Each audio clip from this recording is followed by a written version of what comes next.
Sonia De Villers, votre invité ce matin, est ancien directeur de Frontex, l'agence de l'Union européenne chargée du contrôle des frontières.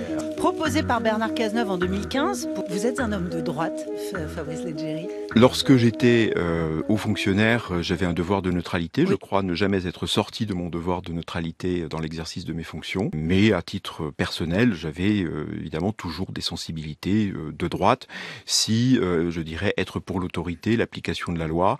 Donc, Fabrice Leggeri, vous êtes de droite, mais vous êtes contre l'autorité quand même. Vous l'avez en effet prouvé en refusant d'appliquer le règlement de l'agence Frontex, placé sous l'autorité de la Commission européenne et du Parlement européen. Mais ce n'est pas tout. Vous avez agi consciemment contre la loi en plus, puisque les faits qui vous sont reprochés et qui sont documentés démontrent que vous enfreignez allègrement les conventions européennes et internationales. Aujourd'hui, le Rassemblement national est en France le seul parti qui a le courage de faire un diagnostic lucide sur les questions d'immigration, mais pas seulement. C'est le seul parti, le Rassemblement national, qui a la capacité de mettre en œuvre un projet pour les Français et pour la France. Le Rassemblement national ne fait aucun diagnostic lucide, il est juste raciste. Les fantasmes qu'il professe sont démontés, point par point, non pas par 1 ou 10, mais par l'ensemble des chercheurs et chercheuses qui travaillent sur ces questions migratoires depuis des décennies. Tout, absolument tout, n'est que pure élucubration.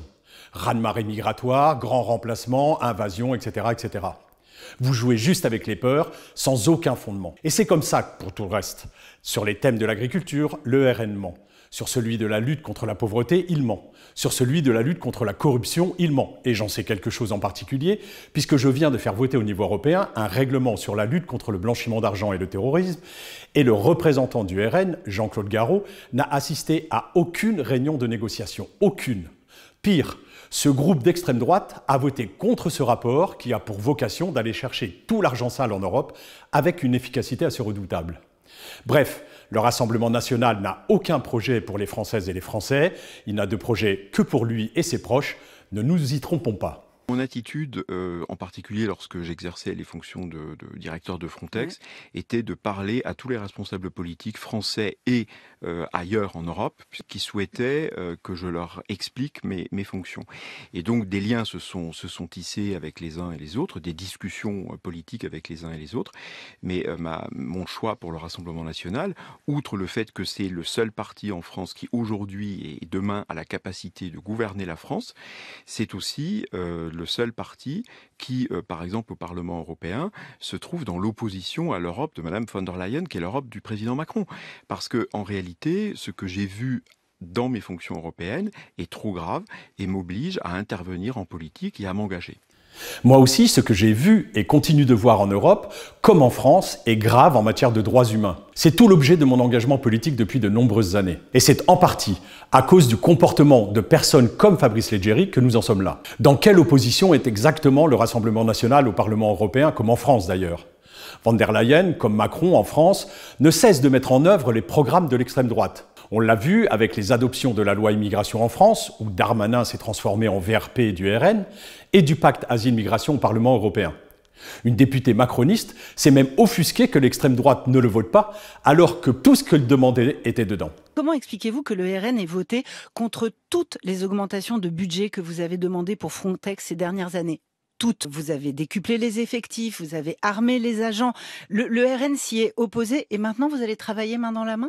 L'identité de l'agence, lorsque je suis arrivé en 2015... Non, mais je parle là. Non, mais je vous explique, était quand même La question, c'est comment vous allez travailler ensemble maintenant. Nous parvenons au diagnostic que, d'abord, moi, j'ai fait la démonstration, et nous en avons beaucoup parlé avec Jordan Bardella depuis que nous avons eu des discussions politiques vraiment suivies sur ces questions-là en particulier.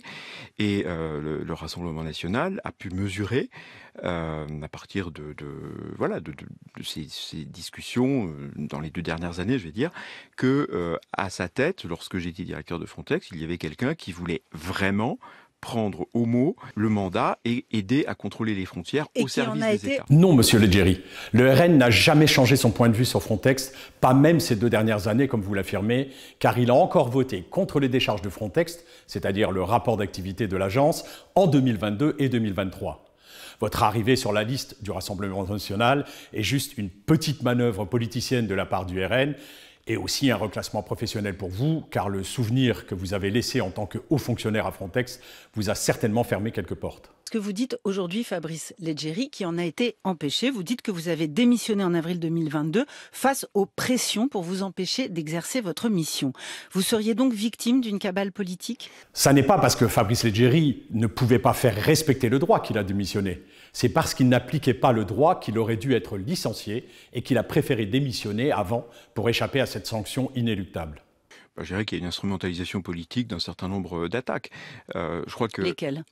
Les attaques contre le fait que, si vous voulez, il y a des ONG et la Commission européenne, au moins la commissaire Johansson, chargée de ces politiques-là, mais il y a des lobbies qui essaient de nous faire croire qu'on n'a pas le droit de contrôler les frontières. C'est extrêmement grave, parce que toute cette problématique nous disant attention, moi on me disait mais attention, là à telle portion de frontière, vous êtes en train d'aider à empêcher de rentrer les migrants illégaux. Mais je suis désolé, le droit Schengen, c'est du droit européen, de la frontière extérieure dit, aux frontières extérieures de l'Union européenne, les États ont l'obligation d'empêcher les franchissements illégaux. Et les personnes qui franchissent illégalement la frontière ont le devoir d'être sanctionnées. Donc ça, c'est aussi la partie du droit que l'on voulait m'empêcher d'appliquer. Et c'est précisément celle que les États, les autorités nationales des États, voulaient faire appliquer. C'est intéressant de regarder du côté du droit, justement. Alors parlons-en et rétablissons la vérité en matière de droit et d'obligations de l'Union européenne et de ses États membres. Les États ont le droit et la responsabilité de gérer leurs frontières, mais ils doivent le faire dans le respect du droit, notamment du droit international et européen. Et que dit le droit d'asile ? Les États membres doivent garantir l'accès au territoire et aux procédures d'asile à tous les exilés qui cherchent refuge et protection. Aucun demandeur de protection internationale ne peut être considéré comme en situation irrégulière. Et que disent aussi le droit international et le droit européen sur les refoulements aux frontières ? Refouler des demandeurs de protection internationale avant tout examen de leur situation personnelle et leur crainte de persécution, c'est une violation du principe de non-refoulement, c'est donc une pratique illégale. Or, cela se produit en permanence partout aux frontières de l'Union européenne. Et Frontex, non seulement n'empêche pas ces violations graves du droit, mais les couvre. Est-ce que les pressions dont vous parlez, Fabrice Leggeri, ce n'est pas pour vous empêcher de contrôler les frontières, mais plutôt pour vous enjoindre à respecter le droit européen et à respecter ce qu'on appelle le droit fondamental. Au moment de votre démission, vous alliez être l'objet d'une procédure disciplinaire suite à un rapport accablant de l'Office européen de la lutte antifraude qui vous reprochait d'avoir couvert des refoulements illégaux de migrants en Grèce et même d'en avoir cofinancé. On appelle ça des pushbacks. Le magazine allemand Der Spiegel a eu accès à l'enquête, je le cite. Au lieu d'empêcher les pushbacks, l'ancien patron Fabrice Leggeri et ses collaborateurs les ont dissimulés. Ils ont menti au Parlement européen et ils ont masqué le fait que l'agence a soutenu certains refoulements avec l'argent du contribuable européen. Alors moi je réponds à ça qu'il y a eu deux autres enquêtes préalables. Il y a eu d'abord une enquête du conseil d'administration de Frontex qui, en février 2021, a conclu qu'il n'y avait pas de preuves par rapport à toutes ces accusations. Et le Parlement européen lui-même, en juillet 2021, dans une formation où toutes les familles, les familles politiques étaient représentées, a conclu qu'on ne pouvait pas établir cela. J'ai assisté à ces audiences, monsieur Leggeri, et vous avez menti de manière éhontée aux parlementaires que nous sommes. À l'automne 2020, l'Office européen de lutte antifraude, l'OLAF, recevait des informations graves sur les dysfonctionnements de l'agence et l'incapacité à traiter les suspicions de violations graves des droits fondamentaux.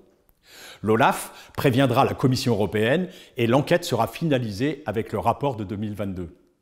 Fin 2020, une réunion du conseil d'administration de Frontex, à la demande de la Commission européenne, a lieu et une enquête de la médiatrice de l'Union européenne est lancée sur les dysfonctionnements de l'agence. En 2021, est créé un groupe de surveillance de Frontex au Parlement européen, dont le rapport, finalisé en juillet 2021, ne blanchit absolument pas Fabrice Leggeri. Il met en avant de nombreuses préoccupations quant à la situation du respect du droit dans plusieurs États membres où Frontex est déployé. Il demande un changement d'attitude de l'agence envers le Parlement et plus de transparence, et il pointe les dysfonctionnements de l'agence.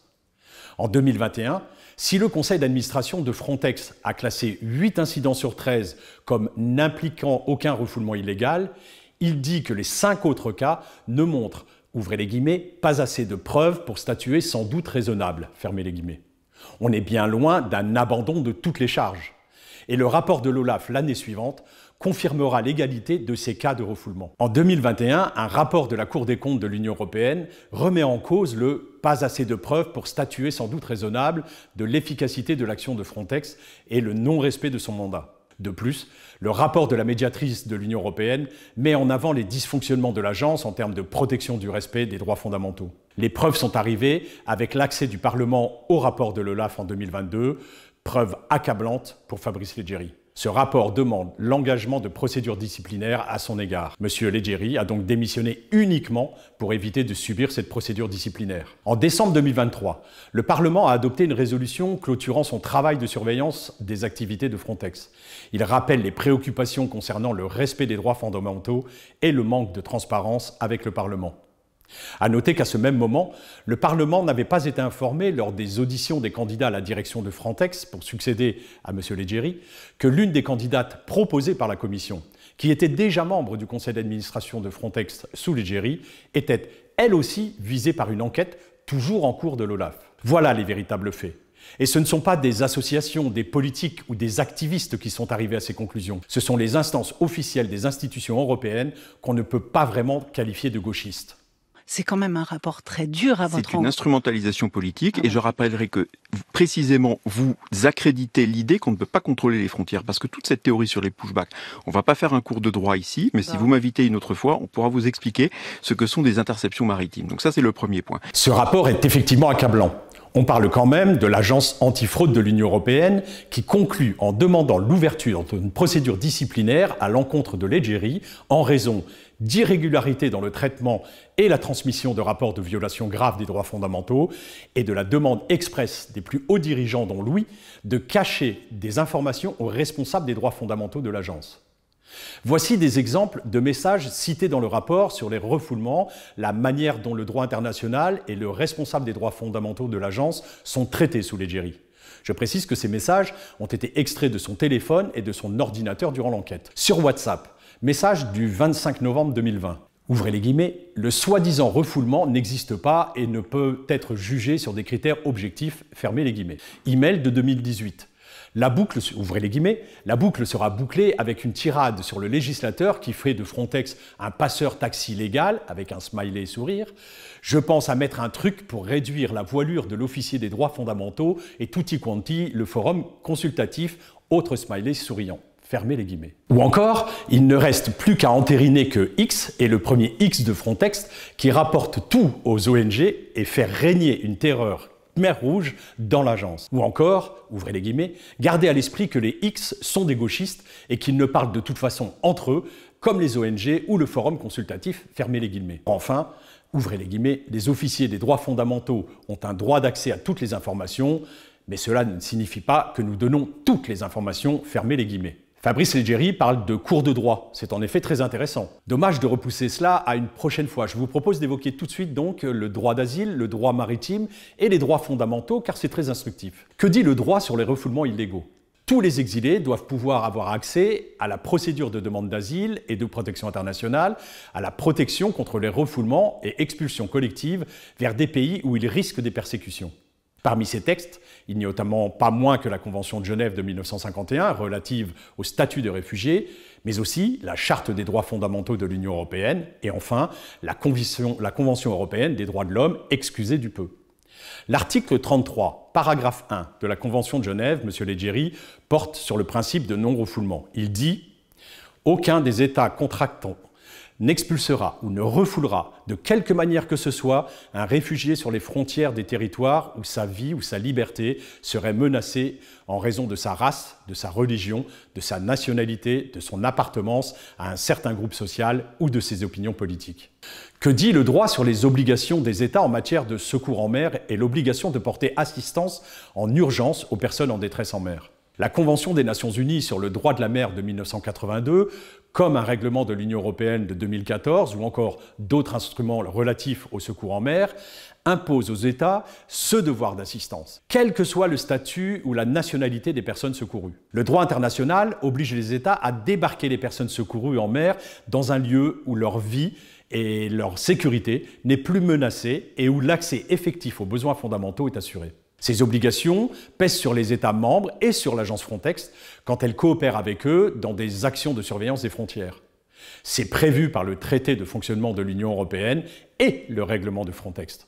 En effet, l'article 46 du règlement de Frontex est dit dans cet article: si l'agence est incapable de respecter ses obligations en termes de respect du droit et des droits fondamentaux, elle doit cesser immédiatement ses activités dans l'État membre concerné. Et cela a été fait en Hongrie seulement à ce jour. Donc, en Méditerranée, renvoyer des exilés directement vers la Libye, la Turquie, la Tunisie, sous l'œil complice et ou avec l'aide de Frontex, est une violation grave du droit international, c'est un refoulement illégal. Enfin, un rapport de la médiatrice de l'Union européenne, très récent puisque daté du 26 février 2024, est accablant lui aussi sur la responsabilité de Frontex dans le naufrage de Pylos en juin 2023. Elle note de graves dysfonctionnements. Frontex est incapable de respecter des obligations de respect du droit maritime et du droit de l'Union européenne dans ses activités en Grèce. Elle demande pourquoi l'article 46 du règlement Frontex n'a-t-il pas été activé alors que le responsable des droits fondamentaux de l'agence le recommandait. Au vu de ces graves dysfonctionnements,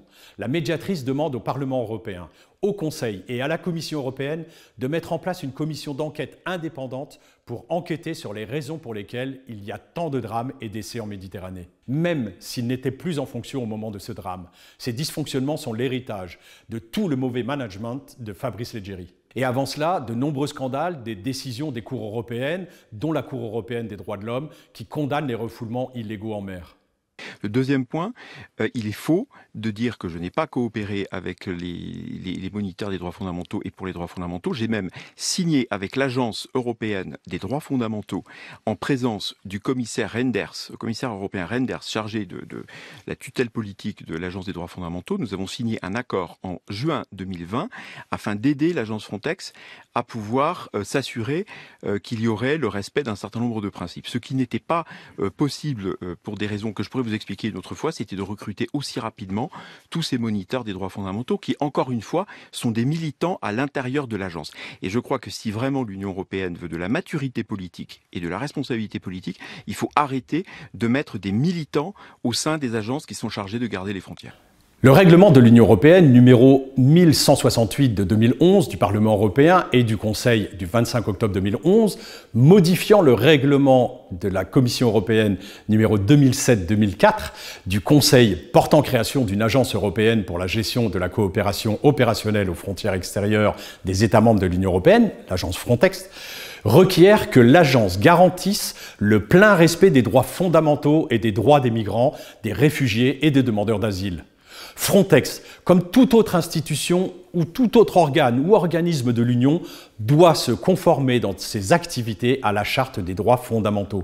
Cette obligation découle de l'article 263 du traité de fonctionnement de l'Union européenne, qui dispose que les actes créant les organes et organismes de l'Union peuvent prévoir des conditions et modalités particulières concernant les recours formés par des personnes physiques ou morales contre des actes de ces organes ou organismes destinés à produire des effets juridiques à leur égard. L'article 26 bis du règlement Frontex prévoit une stratégie en matière de droits fondamentaux et impose à l'agence de concevoir, développer et mettre en œuvre une telle stratégie, de créer un forum consultatif et de désigner un officier aux droits fondamentaux. Fabrice Leggeri s'engageait donc à respecter tout cela lorsqu'il a été nommé directeur de l'agence en 2015. Ça faisait partie intégrante de son mandat. Mais le rapport de l'OLAF montre tout le mépris que Leggeri portait aux obligations de l'agence en termes de respect des droits fondamentaux. Le mépris envers le responsable des droits fondamentaux, à qui il demande de cacher des rapports et qu'il considère comme l'interlocuteur privilégié des ONG, par exemple. Le rapport de l'OLAF épingle aussi Leggeri dans son management. Il imposait aux employés de l'agence de ne rien transmettre aux responsables des droits fondamentaux. Le rapport est limpide sur ce point. Les recrutements des officiers supplémentaires de respect des droits fondamentaux ne s'est fait que sous la contrainte, à force de voir le Parlement refuser de voter les décharges de l'agence. On voit bien que pour Leggeri et le Rassemblement national, c'est laisser carte blanche à Frontex pour agir en dehors de tout respect du droit.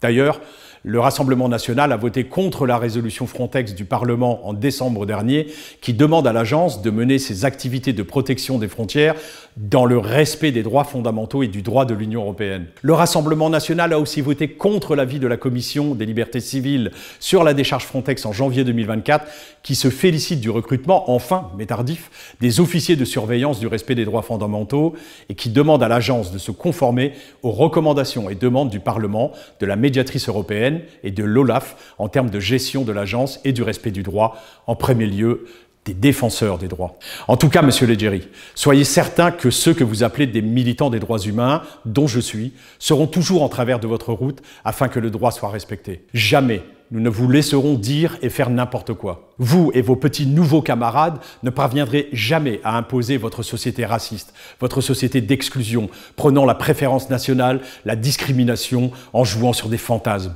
Nous rétablirons toujours les faits, méthodiquement. Les Françaises et les Français, tout comme les Européennes et Européens, méritent beaucoup mieux que vous et les vôtres. Vos mascarades ont assez duré.